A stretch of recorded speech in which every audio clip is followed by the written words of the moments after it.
all of a sudden, the money that was supposed to be there wasn't there. So the big mental battle there was one, I went from Formula 3 to F1, so I skipped a category. So there was a lot to absorb around there. The car was obviously a lot faster than I was used to. The team politics was an interesting one because when I went into that environment, the team was falling apart around me. The car was late. It had half the car wasn't there till halfway through the year, the gearbox and rear suspension. It was just a mess and not what I thought Formula One was going to be about. So, I walked into areas I just didn't know or understand how to deal with. And it's those type of experiences that you learn from and you grow. And as my career continued, yes, I had a lot of success, but I had a lot of challenges as well. I lost the hearing in my right ear. I lost my balance. So for like 6 years, my balance was completely out, even though I was still racing.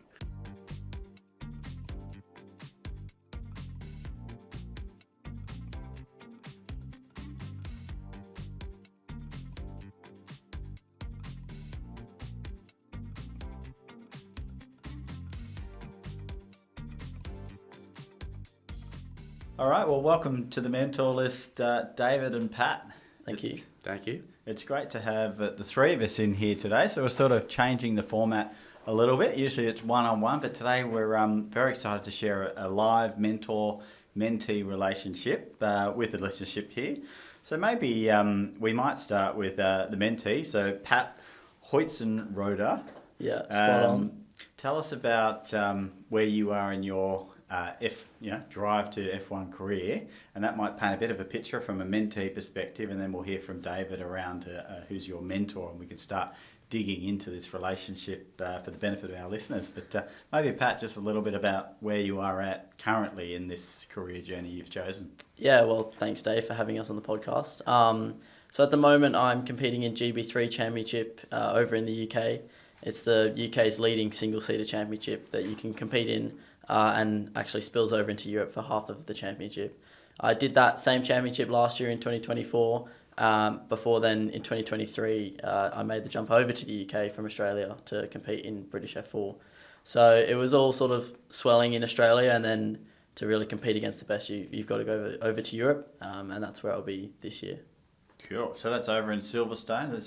That they call that the home of motor racing? Is that? Yeah, I guess. I mean, I think motorsport was started around Silverstone and in England, so it really is the hub to be, and just being over there, you meet people like David and open so many doors just being around motorsport there. Yeah, and just for the listeners, so Pat, your current age. So you mentioned 2024. How long has this been going in your current age? Just to give them a view of that.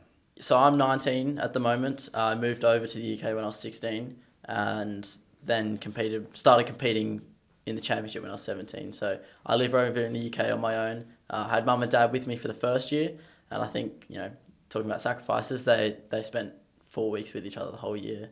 Yeah. But they were just tic-tacking in the UK. So yeah, 19 at the moment, and living over in the UK, so it's quite a big step. Yeah, fantastic. I can certainly resonate. I know what I was doing at 19. It certainly wasn't 3 years into a progress tracker around vying for F1 eventually. So David, you're our star mentor today. Maybe and David Brabham is your name. It's a very famous family name in racing history, especially in Australia and globally. Maybe if you can share a bit about yourself, or maybe someone that hasn't come across your profile, and then we can get a sense for how Pat sort of come to be mentored by yourself. Yeah, sure. Look, thanks, Dave, for having me on. My background, I guess, from a family background, goes back 7+ decades. So my father, Sir Jack Brabham, 3 times Formula One world champion, Australian legend, obviously started the journey in motorsport, and his sons and grandchildren are all in the industry. And for myself, I actually started racing quite late, actually, when I was 17, started go-karts, and I eventually moved over to England a few years after that, where I ended up being in Formula One, and then sports cars back to Formula One, more sports cars, touring cars. So I ended up having like 35 years of a professional career. And I also ran over in the UK the Young Driver Development Program for the governing body of motorsport, back then called the MSA, but Motorsport UK now. So I've always enjoyed working with young people and helping them to grow and become the driver they want to be. And obviously when Pat came to me, when was that? That was the end of 23. End of 23. He was on a train journey, as you say, kind of in England. You meet lots of people. He was on a train journey and met Karun Chanduk, who's an Indian F1 driver, and he's on Sky. He's a mate of mine. He was an ex-teammate as well. So they ended up having a chat, and he said, "Oh, you should meet David." So. Right. Yeah, he thought I knew you at the start. Yeah. And I was like, well, everyone thinks Australians know each other. Yeah, exactly. So I said, oh, no, I don't. But yeah, so next thing, Pat, gets introduced to me, and I said, yeah, come to my office. So we sat and had a bit of a chat, listened to his story, and then over the Christmas period, because I was kind of thinking of getting back into this kind of mentoring and management role, it kind of made sense to reach out to Pat and say, hey, would you be interested? So that's where it all started, and we've been working together now for just over a year. Wow. Oh, fantastic. Sir Jack Brabham. So, I mean, tell me a bit about, because there's the Brabham racing stand. I was looking at the Grand Prix map working out where I'm going to be this weekend. Are you going to the Brabham stand? I'm not that lucky. No. I got 4 tickets for that. Oh, right, okay. They're taken though. Okay. Yeah. There you go. Well, I might see you in the stands from the general access areas. But so tell me what it's like having a big family name. I mean, there's obviously pros and potentially cons to both of them. Maybe from your perspective, how has that sort of been beneficial with helping, I don't know, get into the sport? You mentioned late at 17. I can't believe that's actually the reality. Well, my dad didn't want me to go racing. Right. As simple as that. Why is that? I think there was a number of reasons. I think he had a farm, and it was like, well, the other two have gone racing. Who's going to be the farmer? Yeah. So I went to an agricultural boarding school, and there were, obviously no motorsport discussions really around that. And so I was being groomed to be a farmer. And it wasn't until I went to America to see my brother racing, and I saw a go-kart that was the spark for me to go, actually, I'd like to have a go at that. And that's kind of where it really started. But growing up in Australia, I guess I had a slightly not normal life in that sense, because my dad was probably one of the most famous names in Australia. So everywhere I went, it was, that's Jack's son, that's Jack's son, that's Jack's son, or it was insane really. Everywhere we went, Dad would get stopped, autographs, pictures, and I'm a kid and I didn't really understand what he was really all about, other than he was my dad, and there was a bunch of trophies in the house which I didn't really understand either. They were just objects to me. So things to play with on the roof. So that came later. Yeah. As Pat alluded to, me being on the farm, picking up one of my dad's trophies and standing on the roof, because I love to climb stuff. And whether it was trees or the house, I'd climb the house quite regularly. I'd get on top of the roof, and my mum was gardening, and all of a sudden I'm starting to do a victory speech holding his trophy, not even thinking that I would become a racing driver at that point, but I was acting out, being on the podium and thanking everyone and all that sort of stuff. So. And did having the family name, was there just an implied intention, expectation? So you mentioned 17, you've seen your brother racing in the States, and then you're getting behind the wheel of a go-kart or whatever vessel it was. Was there just an expectation that he will be excellent at this because there's a family history there? I think definitely the expectations, I think, were very different to, let's say, someone that was new to the sport and didn't have any family background or sort of that kind of success that my dad had. I was lucky in a sense that even though I didn't like, not that I didn't like, I didn't think about racing, but on the farm I drove flat out and sideways. I loved speed. I loved to balance the car, or drifting, and should have been a rally driver, to be fair. But speed and excitement, like I said, I climbed trees. I, rode bikes flat out. I drove tractors flat out and sideways where I could. So I was developing my skill set, even though I didn't really think I was going to be a driver. So when I did get in a go-kart, I was fast straight away. So I kind of met the expectations quite quickly, and my progression was quite quick. So from the minute I sat in a go-kart, sort of 7 years later, I'm sitting at Monaco on the Formula One grid for my very first Grand Prix. Yeah. So it happened quite quickly. But yeah, I remember the first press release that came out about me joining the Ford Laser Series. And it said David Brabham finished an excellent, and they hadn't filled it in. And it's like, that was the expectation, that I would be doing excellent in my first race. You know what I mean? My first ever road race, instead of karting. This was a Ford Laser. So, Wow.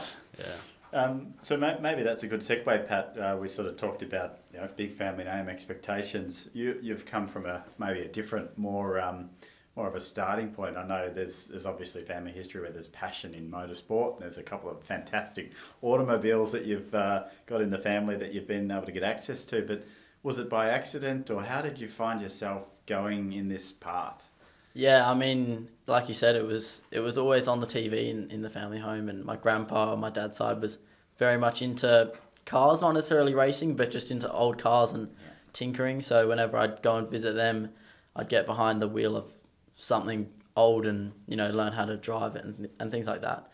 I was mad into cricket and playing at quite a high level before switching to motorsport, and that was the path I wanted to take. So it really was just a chance visit to Eastern Creek Motorsport, karting track, and just doors open from there, really. We met people that you wouldn't expect to meet at a go-kart track. They introduced us to people, and then all of a sudden we've got a go-kart, and a few months later I'm rolling out of pit lane. So it wasn't, really anywhere in my mind that I would be racing. I was just happy, watching and sort of taking an interest in it. But yeah, things progressed pretty quickly after that. Yeah, it sounds like you've had some chance meetings in strange and interesting places that have then had a really sort of pivotal push in sort of your direction. Yeah, I think definitely. I mean, everyone that I've met has sort of, quite liked the way I operate and the way I go about things, that they really want to encourage me and get behind me. So, whether it's meeting Karun in London or meeting a driver coach that Dad was working with at the time, and him saying, look, we need to get him in a car. And then I went in that car and he got me into a Formula Ford, and then Motorsport Australia getting behind me and saying, after this Ferrari driver selection camp, and saying, look, we've got to get you overseas because this talent has to be sort of explored and, the potential maximised if we can. Yeah. So it sounds like it's fun. Talent was identified, or natural raw talent. And now we're overseas, and now it's real. So tell me about that transition. Now you've obviously got one of the best mentors that you possibly could have wrapped around you. So from a support perspective, I guess the expectations starting to come in there now, whether that's yourself or your support team around you. Tell me about what it's like being in what I imagine is a very competitive environment. I mean, are you living with the other drivers? How does it all work? What does it look like? Yeah, so I live with a host family in the UK, so definitely landed on my feet there. Don't have to worry too much about cooking and living on my own, I guess. So which is nice, and I can just focus on myself and my racing. Definitely, like you said, very competitive. I mean, we're talking hundreds and thousands of tenths making a difference between first and fifth, and then first and fifth making the difference between a supporter getting behind you or not. So, there is a level of expectation, I think, now, because I just competed in New Zealand in the Toyota Formula Regional Oceania Championship. That was successful. And this year in GB3, I think I am looked at as one of the people to win the title. And I definitely think I can. So expectation comes into it. It's always been there for me. And now I think a few more people are getting behind it and sort of believing that I can get to the top. Do you think you can, or do you know you can? I know I can, yeah. Thank you. There we go. Which might sort of bring in maybe a conversation. It's a great little reminder there, David, around mindset. So I guess you mentioned before about your first F1 drive in Monaco. So you've obviously lived and breathed, I guess, the stress and the games that the mind can play. Maybe, if you could share some perspective on that and how being there before and how you're sort of now articulating that with Pat to help him when he's going through these scenarios. Be great to get the secret sauce there. I mean, obviously, I talked about being on the grid at Monaco, but the race before that, I didn't qualify. Right. So we had, when I went to Brabham F1 at the time, was obviously pretty exciting, and my dad started it in the 60s, and the Formula One team continued without him, but pretty successfully. And in 1989, they had a pretty good car and a pretty good results. They finished third at Monaco and stuff like that. So when I was asked to drive, I thought, great, I'm in a great team, But when I got there, the financial crisis that went on at that time, there was a big global problem. Right. And the Japanese owner that, went from a billionaire to a millionaire overnight. Nothing to do with the Nothing to do with the racing. It was just Right. the financial crisis that was Yeah. going on. Japan was hit really hard, as he was. So all of a sudden, the money that was supposed to be there wasn't there. So the big mental battle there was one. I went from Formula 3 to F1, so I skipped a category. So there was a lot to absorb around there. The car was obviously a lot faster than I was used to. The team politics was an interesting one because even though in today's world, if Pat was at Formula 1 at 19, 20, 21, it would be seen as fairly normal. But, I was 24, I was second youngest on the grid Right. with not that much experience. So half the team were like, well, why is he in the team? Because we want someone more experienced, which is what they were used to. So, and half the team that kind of wanted me. So you were kind of like in a really strange situation where the year before in F3, everything was moulded around me because I was the one winning the races in the championship. I won the British F3 championship and the Formula 3 World Cup, against Michael Schumacher, Mika Hakkinen, all those guys. So I was seen as the kind of the next star as such. So when I went into that environment, the team was falling apart around me. The car was late. It had half the car wasn't there till halfway through the year. The gearbox and rear suspension. It was just a mess, and not what I thought Formula One was going to be about. So, Yeah. I walked into areas I just didn't know or understand how to deal with. You know what I mean? And it's those type of experiences that you learn from and you grow. And as my career continued, yes, I had a lot of success, but I had a lot of challenges as well. I lost the hearing in my right ear. I lost my balance. So for like 6 years, my balance was completely out, even though I was still racing. Right. So you're having to find ways of keeping going. And there are days when you think you're kind of mentally exhausted trying to keep going, but deep down you've got to, and you find ways of doing it. So I've kind of feel like I've lived the highs and the lows. So when I'm working with young drivers, certainly like with Pat, and I see some of the challenges he's going through mentally, might be some self-doubt, might be, just not quite getting there where he needs to be in the mindset and things like that. I've lived it and I can see it really quickly. And I help Pat, just shift slightly in his thinking, because to me it's all about the way people think. Yeah. It's Pat's creating his experience through thoughts, feelings, emotions, words and actions. And if you just focus on the human being and the human being that creates that experience, then you can make changes. And when I can't, it's Pat. Pat's got to make those changes. So it's when he starts to think differently about something, the world changes for him. So that's my way of mentoring, is getting inside what goes on in the individual, how they think, what they're thinking, how they're saying it. Example earlier, I think I can win. Well, hang on. Do you think or do you know? Because there's a massive difference between I think I can do something or I know I can do something. So you can feel the energy change within you when you just say those words. Yeah. And I can feel it when you say it. So, that's kind of the way I work with drivers.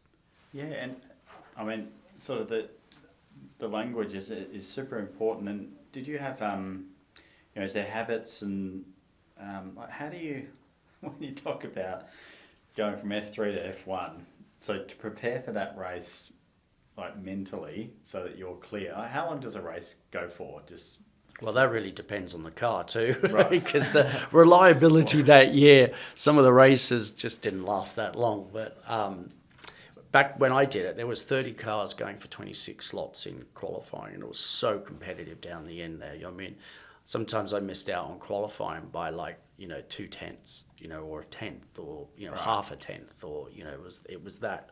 And they were very good experienced drivers that were back there. Michele Alboreto, Stefan Johansson, myself, Roberto Marino. There was really good experienced drivers. They were either in or they're out because of the machinery that we were all driving. yeah, So, the pressure to put your lap together to try and even qualify for the race back then was a lot of pressure to deal with, and I would say you're learning on the job too. And the preparation that someone like Pat does now with, young racing drivers, they've got the simulators, they've got all the data, they've got the videos, they got so much more than what we had in the day. If we got round the racetrack to have a look to see which way it went, that was about as good as we were going to get. Right. And then you had to learn the track really quickly, which obviously helped you to learn tracks quickly further down the road anyway. But we just didn't have that data. They've got so much more information. Makes it very close now as well, I think. Yeah, it makes it extremely close. But at the same time, and we've seen this with you halfway through last year, I kind of felt like, I think we're getting a little bit too reliant on the data and information and not getting it from inside. Right. So I took the data away at Snetterton. Yeah. I said, right, you're not looking at data, you've got to figure this out. And he's like, what? But the process worked because all of a sudden he had to think more about where he could go faster, what he had to do with himself, but also what did he need from the car to go faster. He had to start to figure that out. And sometimes you've got to bring those things in for the development of the driver. And he responded really well because all of a sudden he's writing all this stuff down and he's thinking about it. And then the progress really started to accelerate again after that. And then what we did. And then you see it again a few months down the line, or half a year down the line in New Zealand, where Yeah. you're just having to analyze yourself while you're in the session, because you can't look at data when you're in the car, obviously. So you have to go, how could I approach that corner differently? And it's a lot to do with self-analysis, I guess. So you mentioned, New Zealand was a successful trip over there. So maybe just paint a picture. What are your metrics? Because there's obviously the podium finish, which we all kind of, resonate to, and champagne flying everywhere. I'm not sure if that was part of that cup, but what are the metrics that means that was a success? Yeah, I think we established some goals before heading to New Zealand. We wanted to come out of there a race winner, and I did that in the last weekend. Almost did it twice, and got a dominant race win, pole position, multiple podiums, fourth in the championship, ever so close to second, and to challenge those drivers that were there with far more experience than me was very successful. So that's really what made it a success. And New Zealand, for those who don't know, it's a championship that is a winter period, a winter off season sort of pre-season championship that you go and race in, and so you get drivers from F3, F2. We had the Supercars champion Will Brown there. You had Indy Next drivers from America, and so it really is a whole bunch of drivers from different championships coming together to compete. So you get to race against drivers you don't often race against in your usual championship. So to prove myself against those was what really made it a success and a nice confidence boost into 2025. Yeah. And I guess how much of sort of your own sort of judgment of not judgment, but your own sort of factoring of your success is based on, your own PB versus, if you're flying laps and you're getting PBs, personal best every lap personally, is that the win, or does it need to be that but better than the other two tenths of a second, or how do you sort of manage that? It's always nice to go faster than what you were, but sort of at the pointy end of championships, you can do well. You can come in and you're a tenth off, and you'll be like, oh, how am I 10th off? I need to find that 10th to be first. And so, it is, my old go-kart coach used to say performance, not position. For if things go wrong, how did you bounce back? How did you perform yourself? But when you're challenging for championships and wins, it's all about beating everyone else, really, in the end. And results are the things that matter, not just beating what you've done in previously.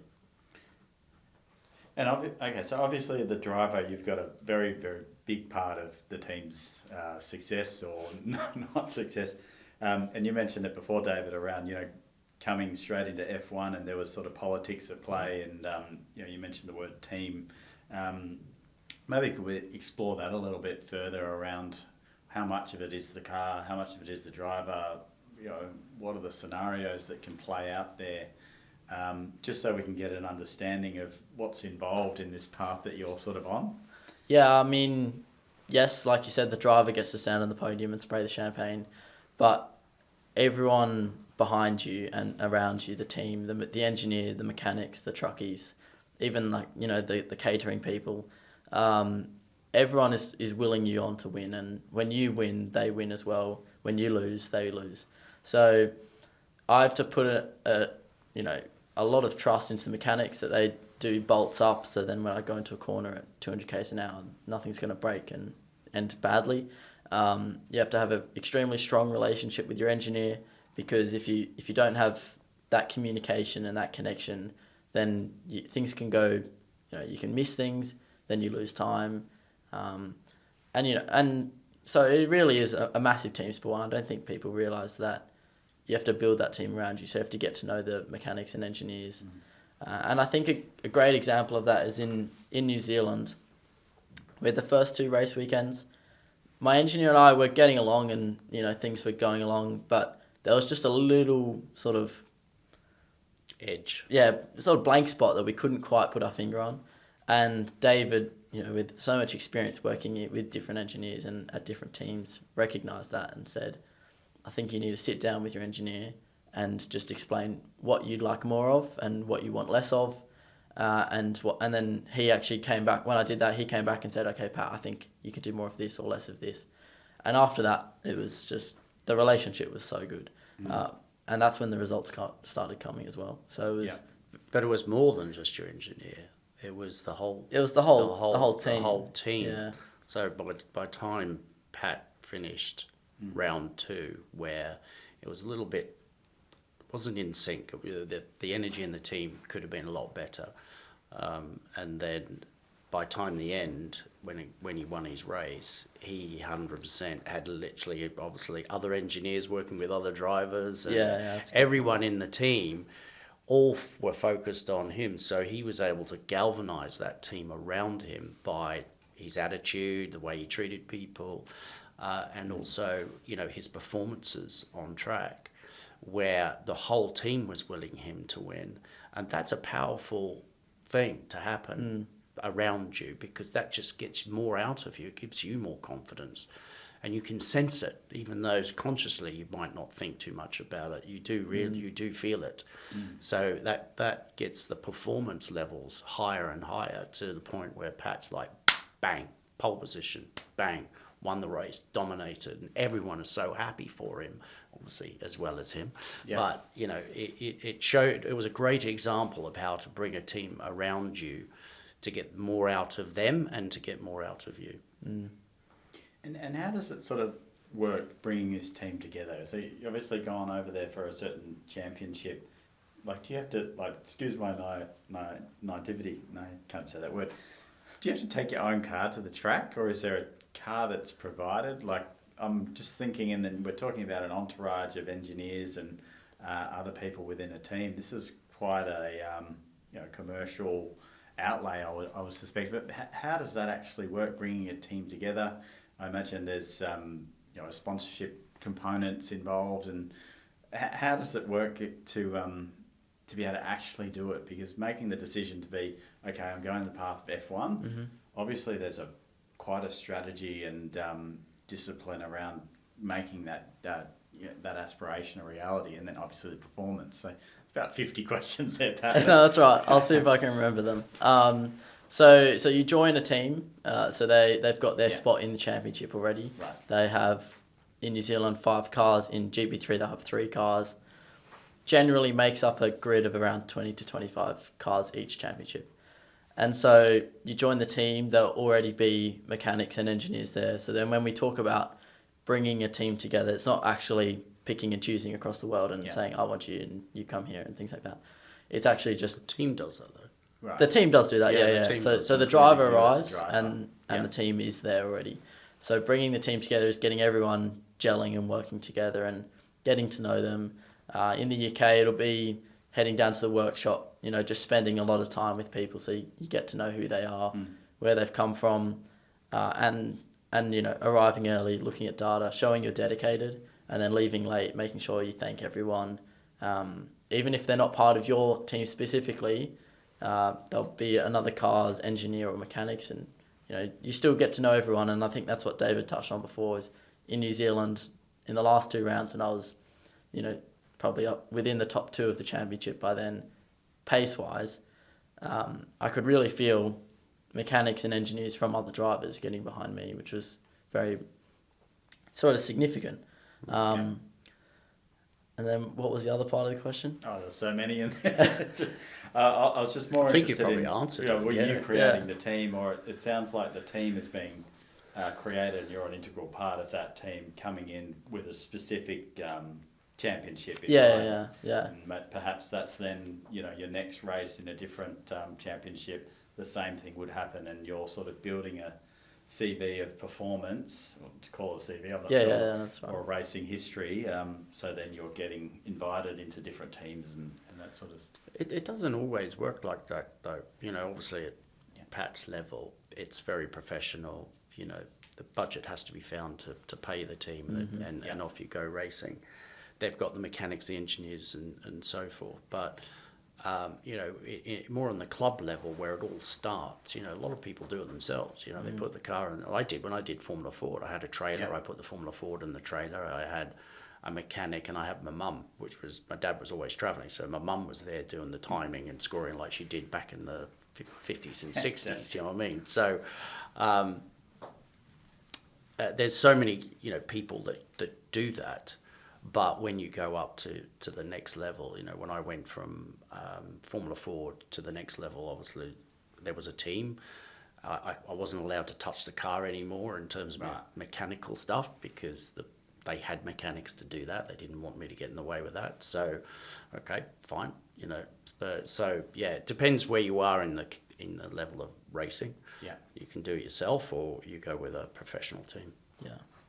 And what's sort of it sounds super competitive. What are you're mentoring Pat, and Pat, you're sort of striving for, one day having the pole start in F1, I would imagine that's the goal. And then, what does the runway look like? So how do you plan to be positioned to be one of those drivers? What does that sort of look like? So I'm GB3 at the moment. That's a very recognised sort of step to Formula One, and it's all single seaters up that ladder.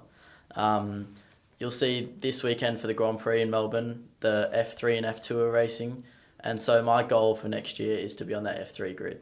So first round in Melbourne, 10 rounds on the Formula One calendar with Formula One, but you do need backing. So there's, like David said, a financial cost to racing, and luckily I've had the parents. I still have my parents, but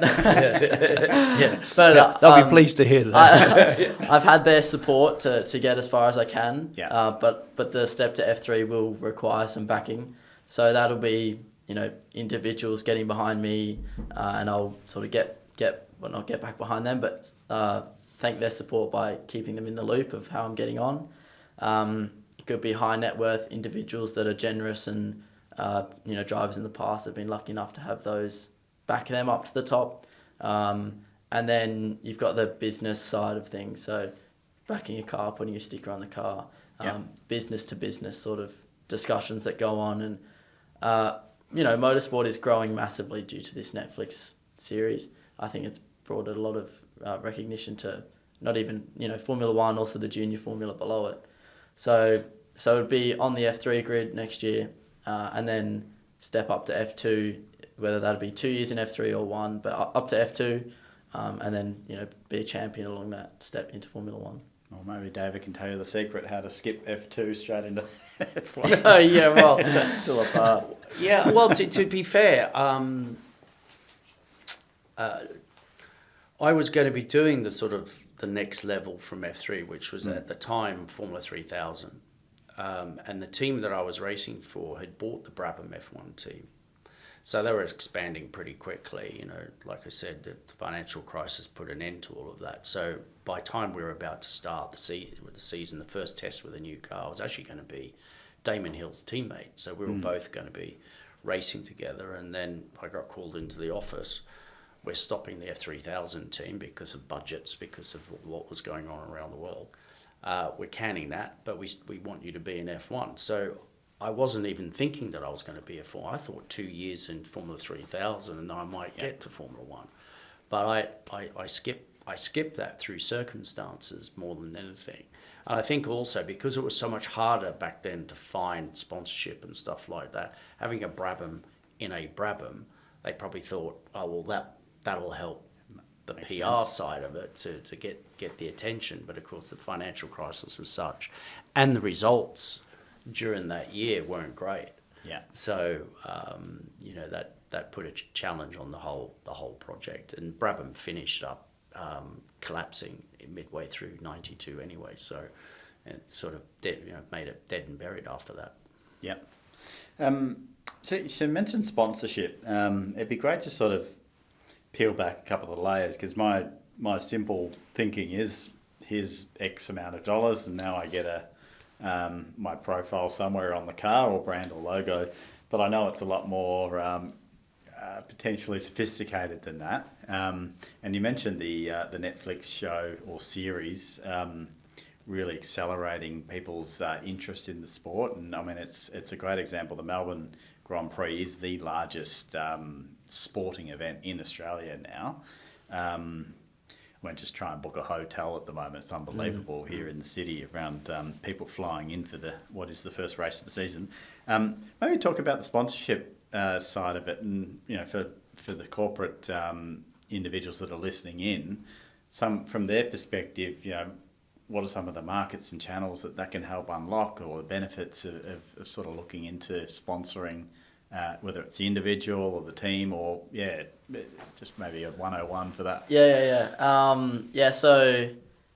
So really, like I said, motorsport isn't cheap, so it does require backing to get sponsors behind you. GB3, there's a few layers to it. You've just got donations, just wanting to back a young driver to Formula One. Then you've got coverage in terms of putting your sticker on the car, social media coverage. The GB3 team I race for also have a F4 team that race along British touring cars, so you can put stickers on my car as well as their cars. That gets around 80,000 views a weekend, spectators, and then views as well as online. And then you've got the business to business side that I touched on earlier. So, for example, I had a potential partnership going on last year, which unfortunately didn't go through. But instead of putting their sticker on the car, they would put their supplier sticker on the car. Right. So if you're trying to get into a supermarket, you wouldn't put your brand sticker on the car, you'd put the supermarket's brand, because then you say, look how much coverage you're getting, and then we can get our product into your supermarket. Yeah. Then, of course, there is the, tailored, I guess, completely, how do I word this? Completely, you can do whatever you want. It's fully flexible. If you just, feel like backing a young driver, but you want something from it, you can do whatever you want and have me come and talk at a function or go into a track day. get in a go-kart, go on a flying lap, or like this weekend, have me in a box and explaining what the Formula One's all about. So there are quite a few aspects for it, and if anyone's interested, yeah. You have me a flying lap. Yeah, exactly. So it's a good way to sort of get around Formula One, especially if I'm on the F3 grid next year. You get the same sort of exposure without paying the big bucks of Formula One. So I don't know if you've got anything to add to that, David, but I think what's important is that there's a lot of companies getting involved in motorsport.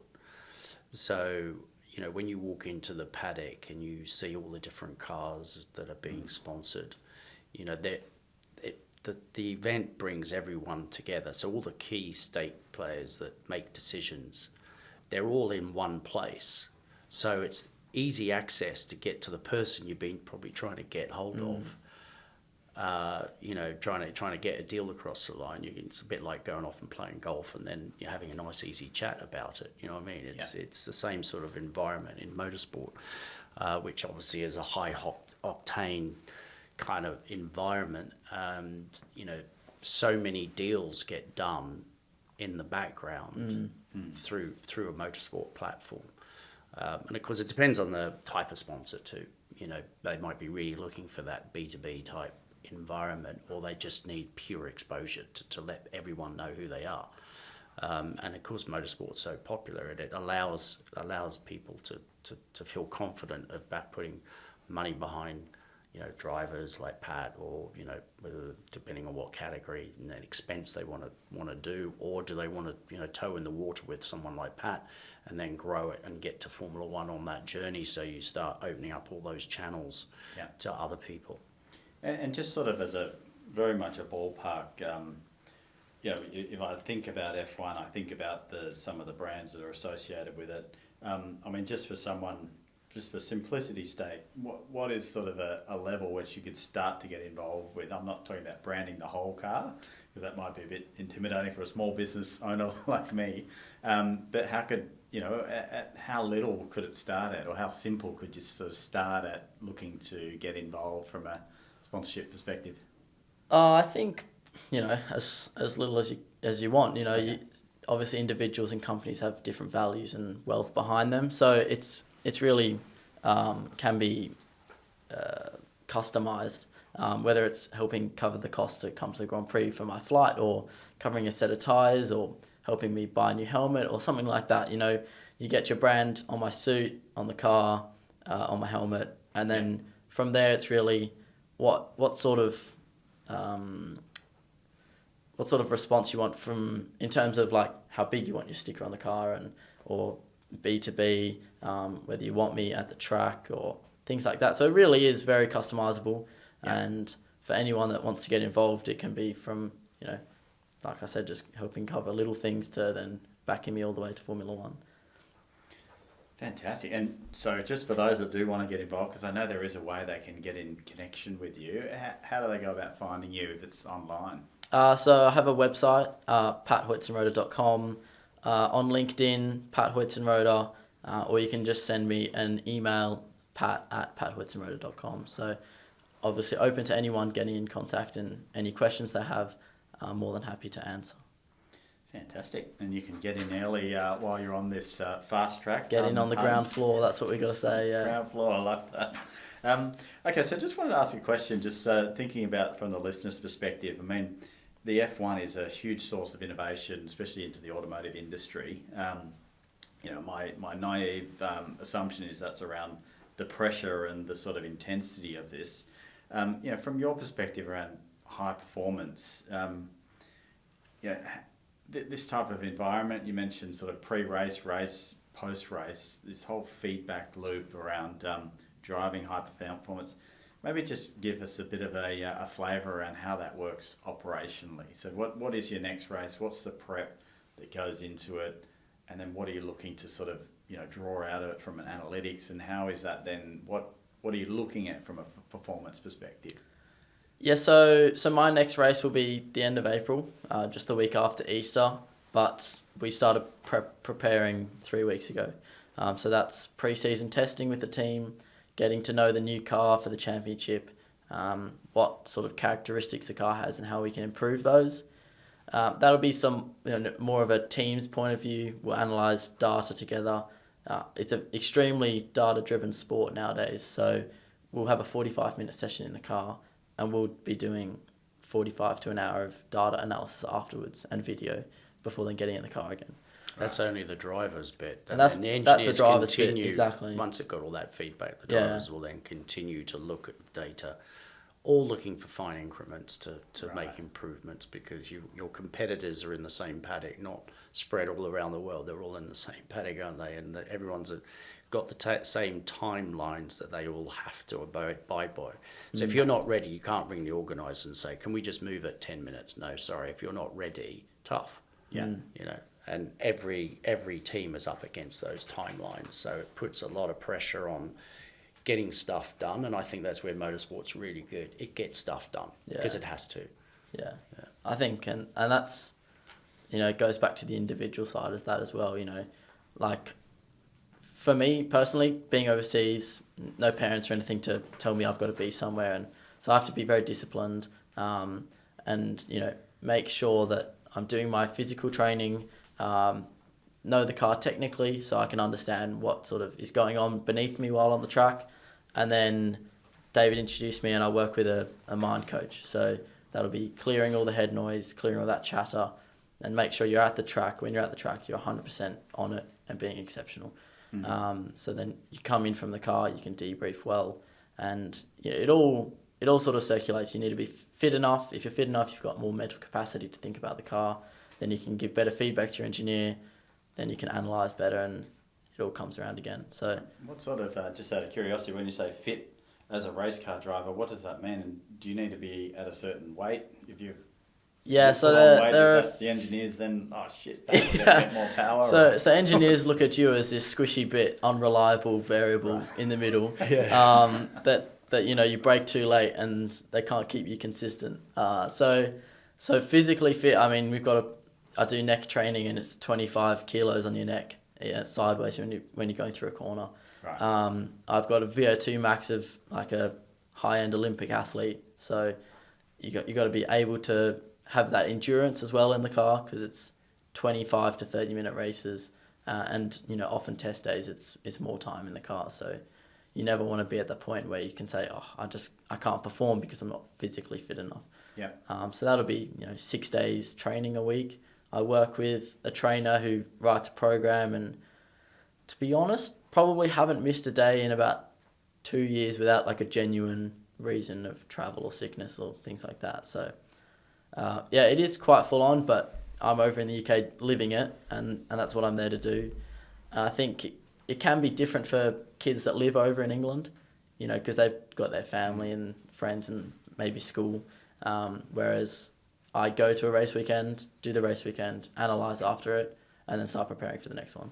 Yeah. And so there's no, there's always preparation. Yeah. No distractions, no bad influences. Well, not enough. Well, you're looking for such fine margins. You really are. So from a personal point of view, from a technical point of view, from a team point of view,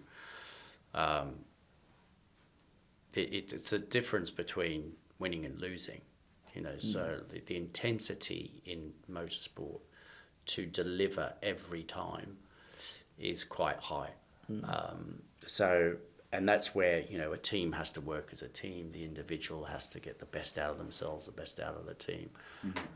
Because, when you're in that kind of environment and everybody's kind of on the same page, there's a bit of a buzz, there's a bit of confidence in the team. Then the kind of decisions they're going to be making in the future are going to be the right ones. But when it all starts to go a little bit south, and the pressure's on and people aren't quite performing, the confidence drops within the unit of a team. Then the decisions, the way they perceive everything is going to change. The decisions that they're going to make are going to be not quite what they should be. So this is why I say, got to look internally at the individual, but also the team. Because when everybody's on that up, everyone's got that confidence, everyone knows what they're doing, their jobs, role, responsibilities, and they're fully focused on the job at hand, stuff happens. Yeah.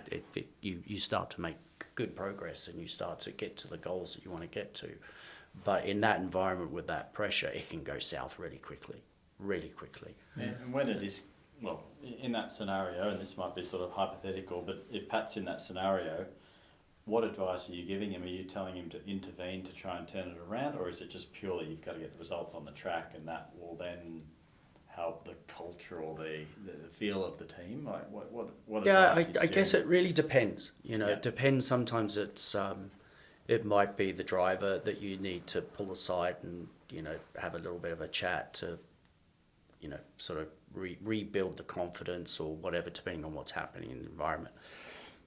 It could be a team environment that's affecting the driver. So you focus on, obviously, the driver, trying to help them change what's going on within the team as well. You know, so it's quite complex in many ways, but it's kind of easy to see in another when you've been in. For me, Yeah, I having think- been I think in it David for is as long as so good I at have, recognising it. I can Right. pick that up really Yeah. quickly because I realised in my career, I guess halfway through my career, it was all about me.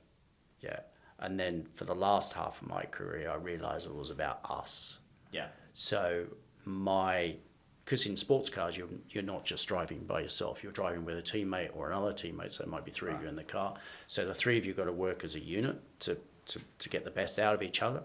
And also from, you know, your team's what, 20 people maybe on a weekend?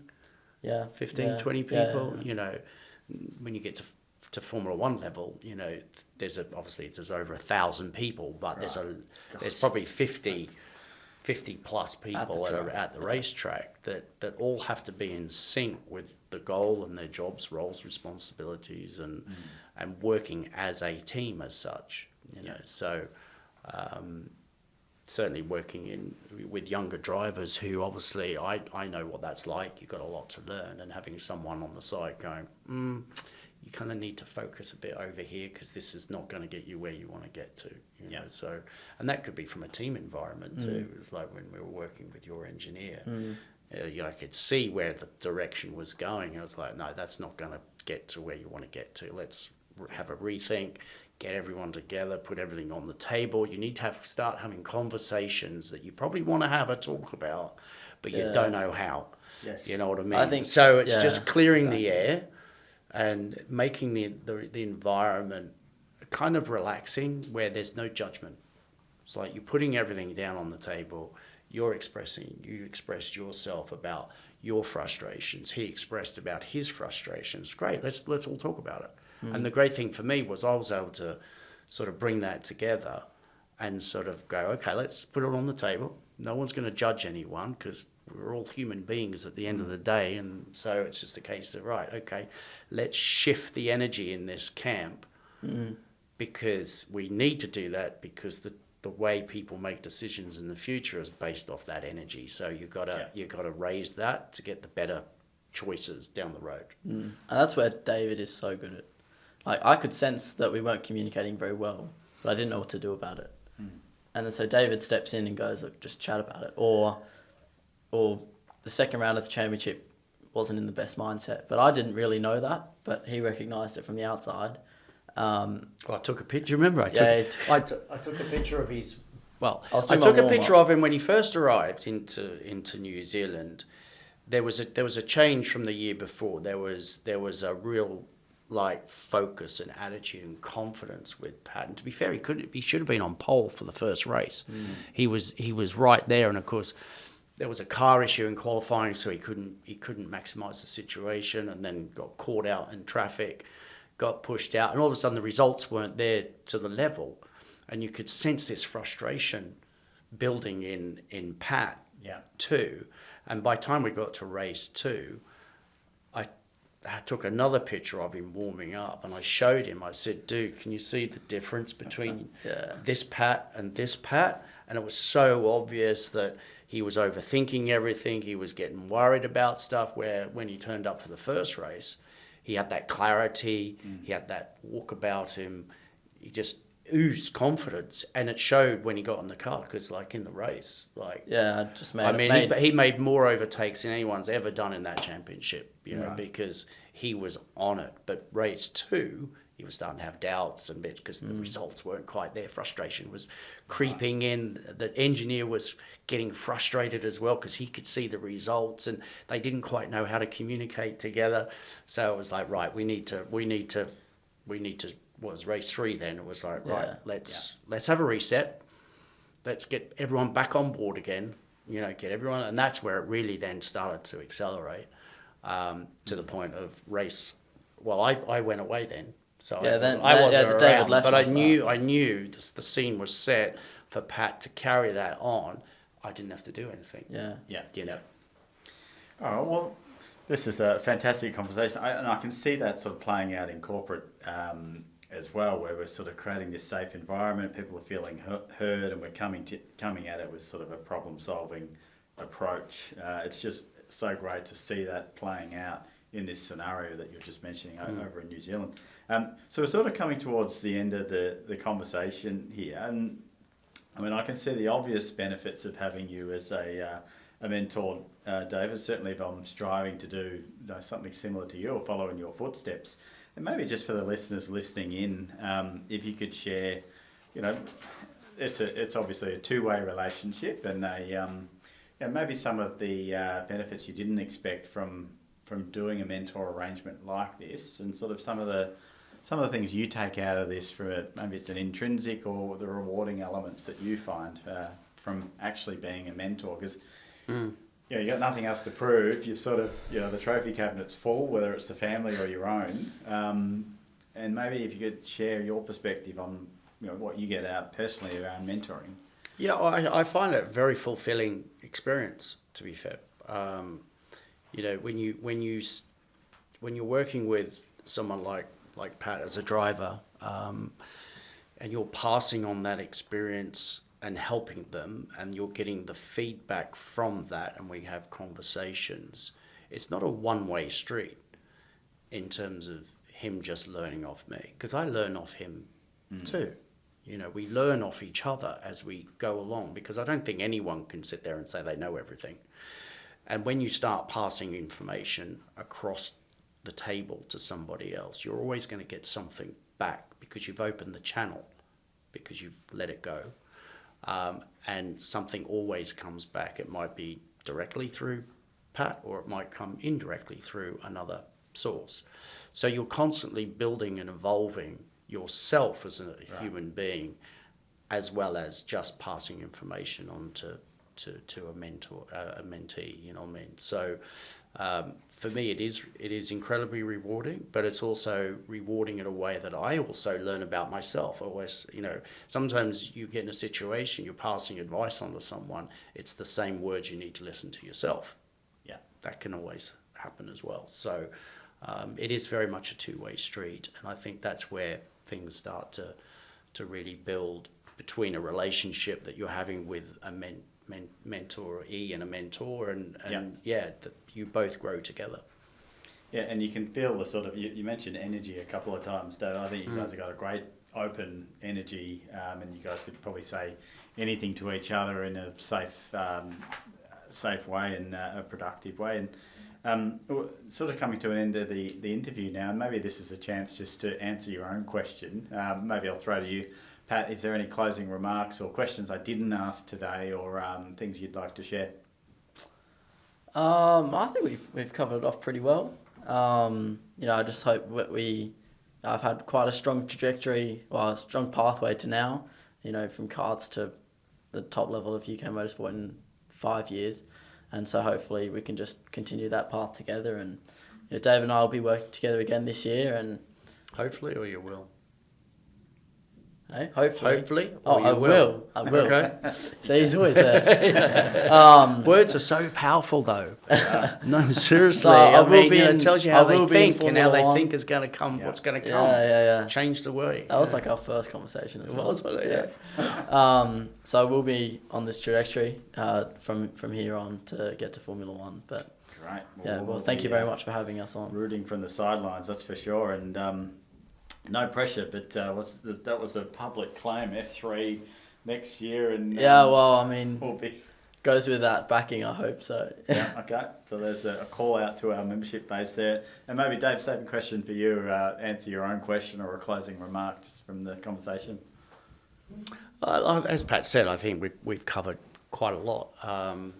And, I think this year for me, seeing Pat, the way he's developed over the last 12 months, and for me it's kind of laying the foundations down, because you lay them down properly, you have a long career.